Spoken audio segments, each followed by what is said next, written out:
ડીસા પાતળેશ્વર મહાદેવના મંદિરે મહાઆરતીનું આયોજન કરાયું. ધારાસભ્ય સહિત આગેવાનોએ ઉતારી આરતી.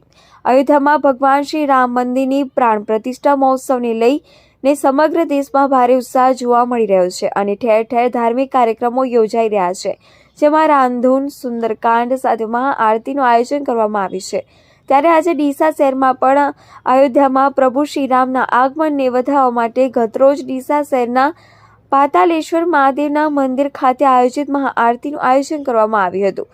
આ ધાર્મિક કાર્યક્રમમાં ડીસાના ધારાસભ્ય પ્રવીણ માળી, નગરપાલિકાના પ્રમુખ સંગીતાબેન દવે સહિત ભારતીય જનતા પાર્ટીના હોદ્દેદારો, વિવિધ મોરચાના પ્રમુખ અને મહામંત્રીઓ, નગરપાલિકાના સભ્યો, કાર્યકર્તાઓને ભાવિક ભક્તો ઉપસ્થિત રહ્યા અને દેવાધિદેવ મહાદેવના દર્શન પૂજન કાર્યકરી સાથે રામધૂનનું પૂરું આયોજન કરવામાં આવ્યું હતું, જેમાં ધારાસભ્ય સહિત આગેવાનોએ ભગવાન શ્રીરામની રામધૂન કરી ભક્તિમય માહોલ છવાયો હતો.